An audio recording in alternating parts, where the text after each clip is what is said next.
Dear students, இன்னைக்கு பார்க்க போறது nature of the root of a quadratic equation. Quadratic equation ஆல நமக்கு தெரியும் அந்த equationோட degree highest degree 2. equationோட degree 2. quadனாலே ஸ்கொயரை குறிக்கும்.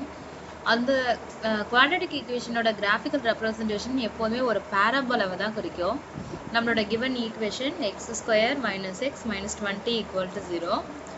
இதோட ரூட் பார்த்தோம்னா ரெண்டு ரூட் கிடைக்குது. ரூட் மீன்ஸ் அது எக்ஸ் ஆக்சிஸ்ல அந்த பாராபோலா கட் பண்ற பாயிண்ட் தான் அதோட ரூட்டு. ஒரு ரூட் வந்து -4,0 அடுத்த ரூட் 5,0 அப்படின்னு நமக்கு கிடைக்குது. ஒரு கிராஃப் வரைஞ்சு தான் அந்த ரூட் ரியல் அண்ட் ஈக்குவலா நோ ரியல் ரூட்ஸா அப்படின்னு தெரிஞ்சுக்க முடியுமானா இல்லை. அந்த ஈக்குவேஷன்ல இருக்கிற கோஎஃபிஷியன்ஸை வச்சு நம்மளால தெரிஞ்சுக்க முடியும். இப்போ எக்ஸ் ஸ்கொயரோட கோஎஃபிஷியன் ஏ, எக்ஸோட coefficient B, constant term C. இப்போ இந்த கோஎஃபிஷியன்ட்டை வச்சு நம்ம ஒரு கிராஃபிக்கல் ஒரு குவாட்ரட்டிக் ஈக்குவேஷனோட ரூட்ஸ் எப்படி இருக்கும், அதோட நேச்சர் எப்படி இருக்கும் நம்மளால தெரிஞ்சுக்க முடியும். அதுக்கு தான் நம்ம அதோட டிஸ்கிரிமினன்ட் வேல்யூ கண்டுபிடிக்கிறோம். டிஸ்கிரிமினன்ட் மீன்ஸ் அந்த ரூட்ஸ் எப்படி இருக்கும், அதோட நேச்சர் எப்படி இருக்குங்கிறத டிட்டர்மைன் பண்ணுறதே இந்த டிஸ்கிரிமினன்ட் வேல்யூ தான். அது பாசிட்டிவாக இருந்ததுன்னா ரியல் ரூட்ஸாக இருக்கும், அன்ஈக்குவலாக இருக்கும்.